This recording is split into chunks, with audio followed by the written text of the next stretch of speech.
Hello guys, in this video I'm going to show you how to add money to your Revolut account using a debit card.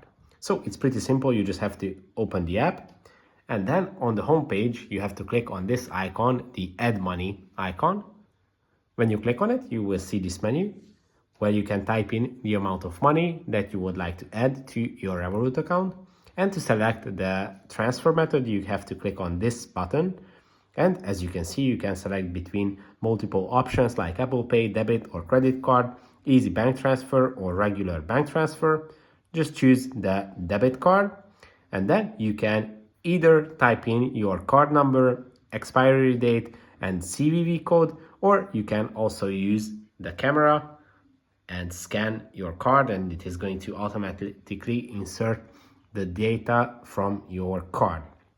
After that, you just have to tap on continue and authorize the payment. If this video was helpful for you, please consider sending a super thanks donation. Bye bye.